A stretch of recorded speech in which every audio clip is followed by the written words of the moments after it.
Greetings, good people of the internet.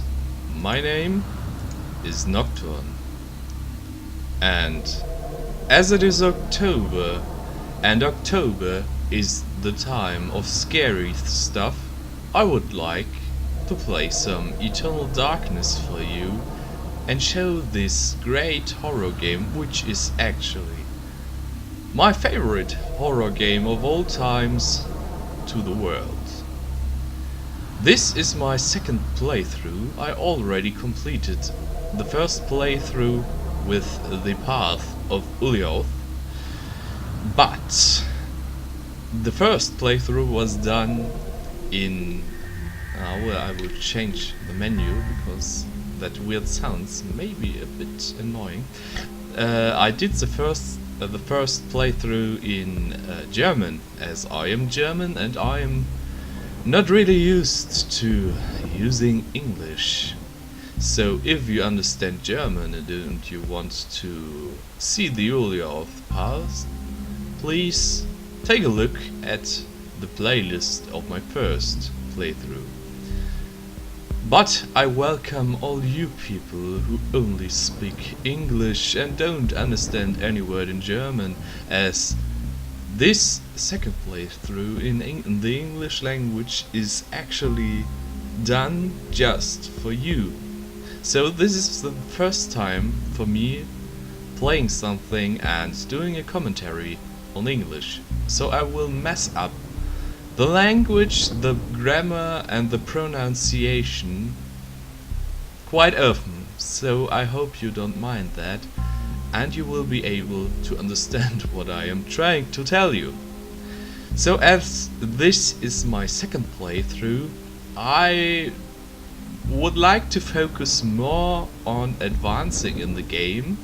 That means I will not click on every little thing that you can take a look at in the game. I did this in the first playthrough, but it is pretty pointless at many points, so I will focus more on the game itself.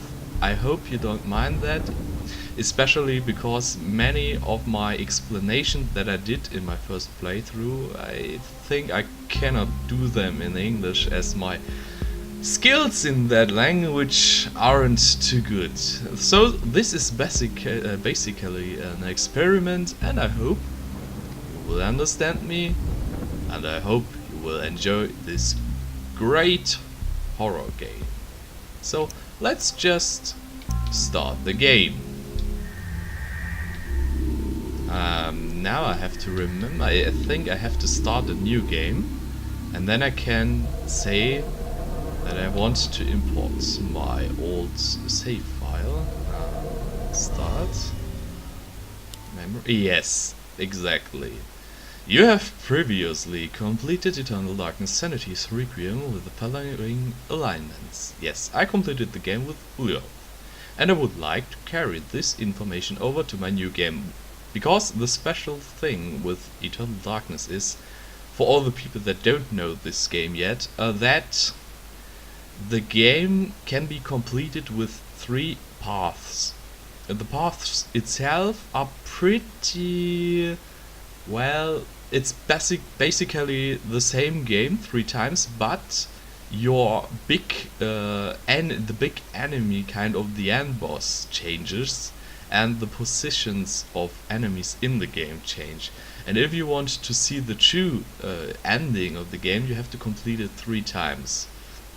So this is the second playthrough, where I will choose Xel'lotath for all the people who already know this game, and I will later do a third playthrough of Chiturga, which will not have any commentary. So if you mind people talking over gameplay, you may wait for my third playthrough of Chiturga, which will be, well, pretty much something like a long play, so an only game, no commentary. Maybe you will enjoy this more, but let us start with this game.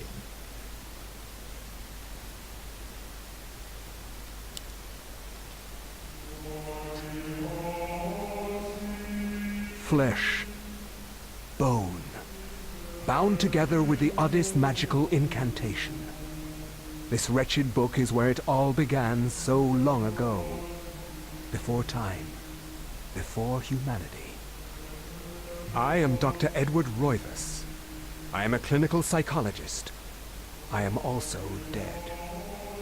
This is not my story, nor even the story of the Roivas family.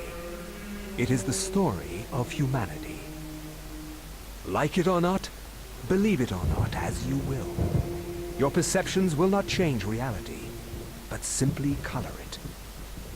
Humanity has been on the edge of extinction for 2 millennia, ignorant of so much and dependent on so few. The Guardians grow restless. Their time once again near. Whether by fate or misfortune, my family has crossed their path, and they didn't take kindly to it. Their attention turns to my granddaughter, for she is the last of my line, and the last hope for humanity.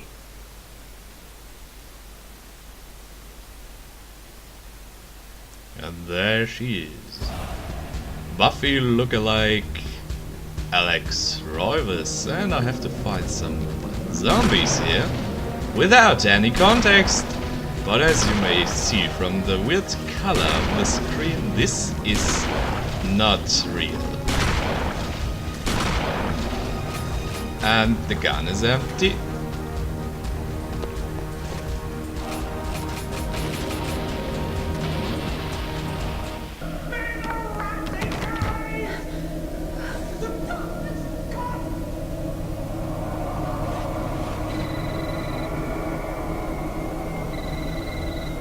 Remember me, Alex.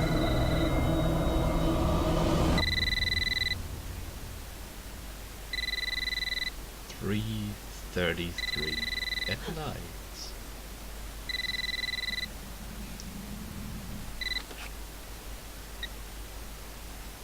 Hello? Miss Alexandra Roivas? Yeah, who's this? This is Inspector LeGrasse of the Rhode Island Police. I'm sorry to disturb you, but there's been an accident with your grandfather. I'll be on the next flight out.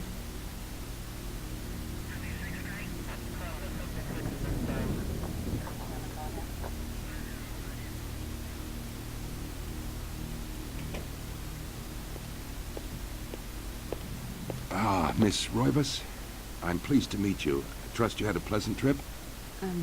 Yes, I suppose so, considering. Yes, my condolences. This is most unpleasant. It's a shame we couldn't meet under brighter circumstances. Yes, it is. Can we get this over with, please? Of course, this way. But I must warn you, it's not a pleasant sight. I'm afraid there's not much to see.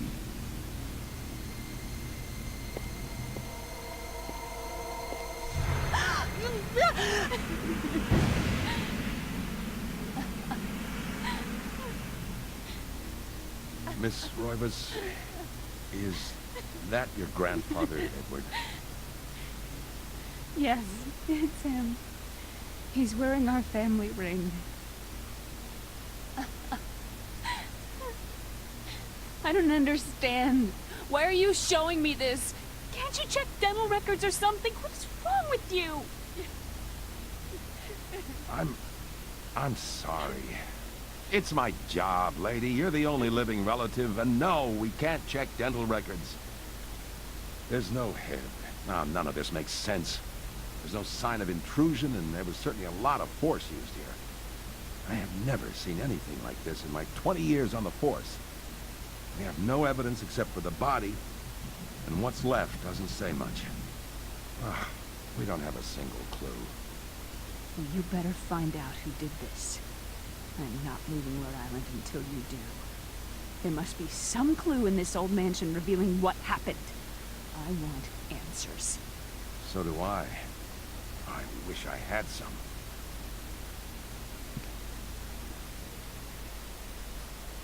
And here we are, in the mansion, investigating the death of our grandfather. Shocked by her grandfather's mysterious death and frustrated at the incompetence of the local police, Alex vows to uncover the truth. She decides to search the mansion, the place where Edward conducted his research. If there was a tie to his past, and possibly a tie to his murderer, it would be here. And here the game starts.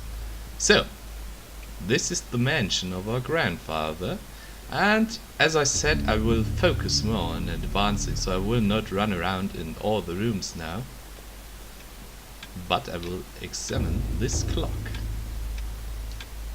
A beautiful carriage clock. The hands appear to be stuck, yet the clock continues to tick, with the time permanently set to 3:33. There is a key in the back of the clock, presumably for winding it. Should Alex look at the key? Of course. And we get a dresser key, but actually we don't need it now. But I tend to forget about this thing, so I take it in the beginning. And for all of you people asking, damn, this game looks better than I remember it, or than I am remembering it. This is played on an emulator, because I still own my Eternal Darkness game and my GameCube, but I don't own the necessary hardware for capturing a console, so I prefer to play on an emulator, which is way easier for me. So I think I will create, yes, tutorial, I don't care, I will explain what is important.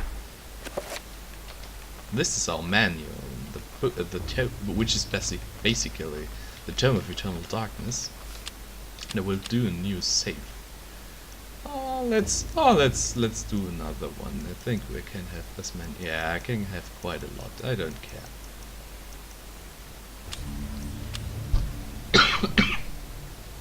I'm sorry, coughing. So as you see, the little blue sign in the corner shows blue path already done. So, and we will do the green one, but you will see what that actually means. So, the thing that I have to do here is look at this clock. This looming grandfather clock seems to stand ominously in the corner, gazing on this empty room with an almost patriarchal air. And now I can adjust the time of the clock, and I do this. And the time is actually 3:33.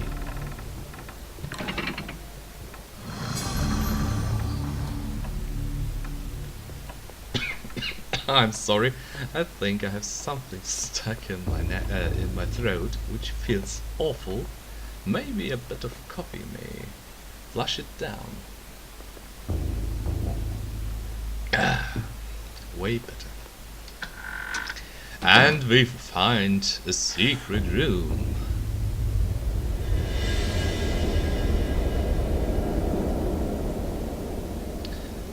Or our dear grandfather actually had a secret. An ancient Roman weapon, a gladius, is on display above the fireplace mantel. Another token of eclectic junk. I take it. So, and now, let's take a look at this suspicious looking book. A large leather-bound antique book rests upon the cluttered desk, and we read it, of course.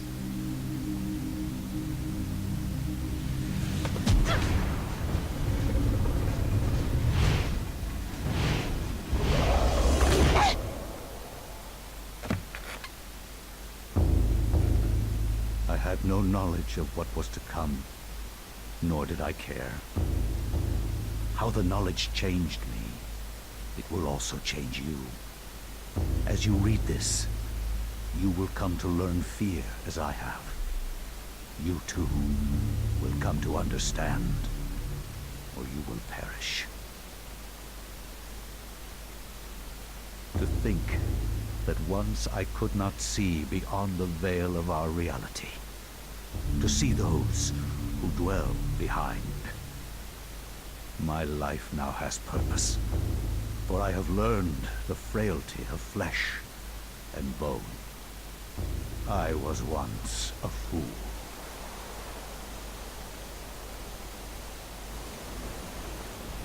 Where is quies candamest? Where is conservandine? Facusatis aquae summat, et animus eorum confirma. Cupna huis, dia sit modo prima multarum, si inceptum conficiamus. Quam primum, Centurio Augustus. I would like to compliment you once more on your battle tactics. Our enemies did not have a chance. Do you believe that it really exists, Centurion? I do not doubt our Emperor's beliefs, or his orders. But if we are to retrieve the artifact, then we must be strong and patient.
And here we are.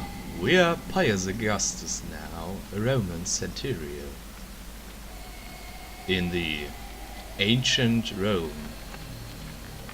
And that's basically how the game works. The story plays in like two timelines. You always have the present with Alex, who is investigating the mansion and finding more and more chapters of the Tome of Eternal Darkness, and every chapter is pretty much a level that you play, and in which you play a different character. So now we are Pius, who actually starts the whole story, and this is basically the tutorial for the game. So a ladder leads into the dank heart of the labyrinth. Danger lurks beneath, yet Pius' courageous resolve does not buckle, and will climb down the ladder. And people lying on the floor. Also, we were called by some weird voices, and it is always a good idea to follow weird voices that call you into ancient temples. Oh, and the person just stood up. But Pius knows no fear. Also, nice detail.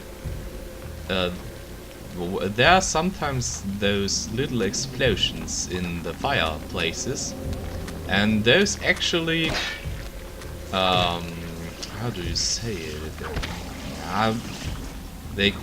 Let's say the character noticed them and he's looking at the fireplace when that happens. That's a nice detail.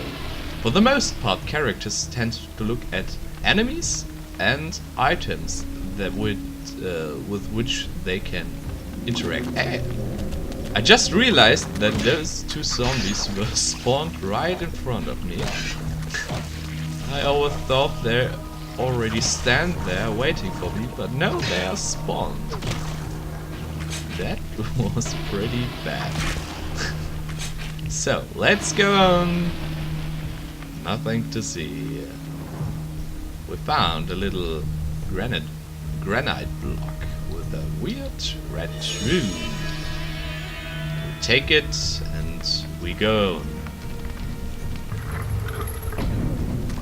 More zombies. I cut the head and the arms and sent them to oblivion. And another granite block with a weird green rune. Yeah. Let's go here. More zombies.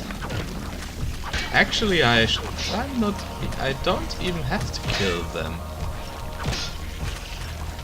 Killing the zombies isn't well. It's helpful in the way that they don't kill you, but it's not an RPG where you get experience points. Another granite block with a blue rune.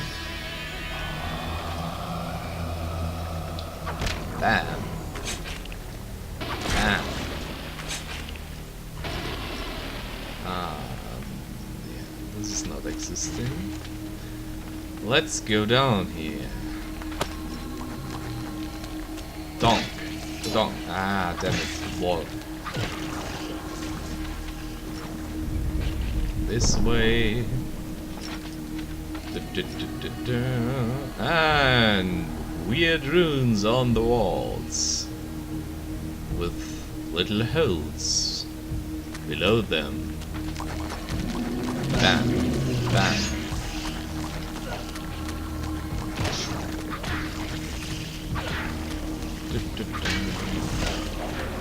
Ouch. Yes, I know how the whole health thing is working game. Thank you. Oh, I never heard him screaming. Kill those guys. So, pretty easy at this point, but as I said, this is the tutorial. It is supposed to be easy. So let's take this granite block with the weirds. What is the name in English? Violets. So let's place these in the holes.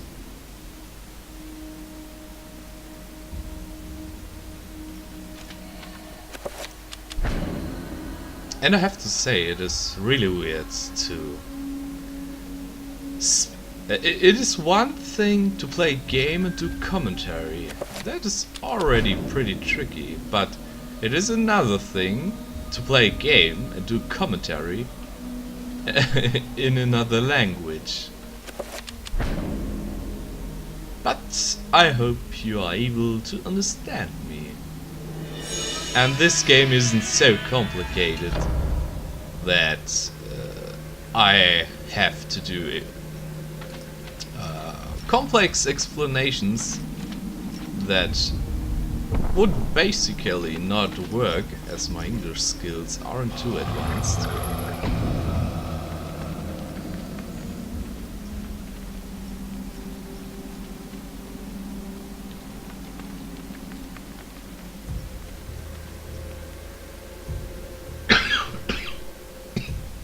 Oh, I'm sorry. I have to drink something. In the break between the episodes, this is basically the tutorial for aiming at the body parts. Also pretty grim, as this was actually a statue of Pius himself.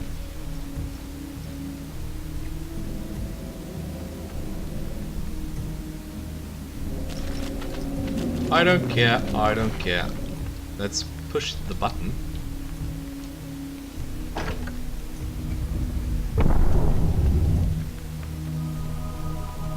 And do a nice little teleport.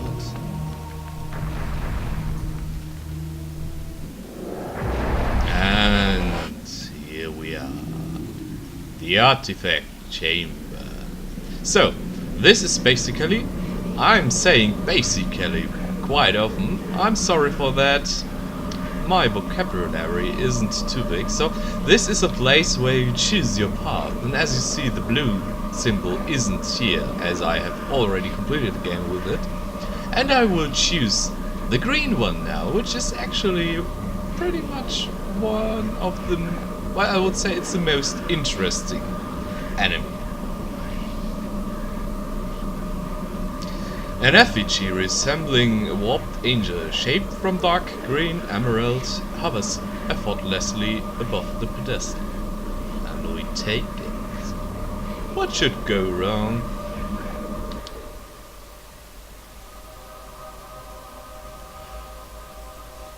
Always touch weird glowing artifacts.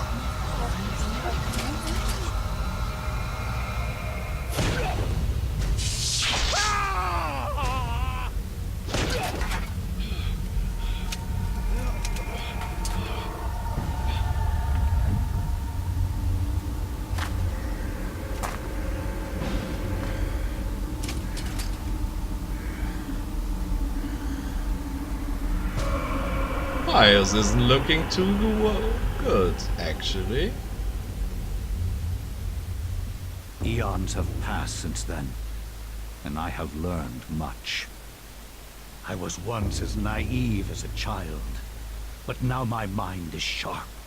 With the power of Xel'lotath, I can now read the thoughts of others, and make them raving mad with a mere suggestion.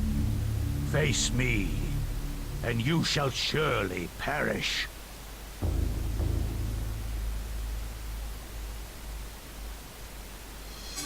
And we are back in the present. So, this was the first chapter of Eternal Darkness. I hope you are already enjoying the game.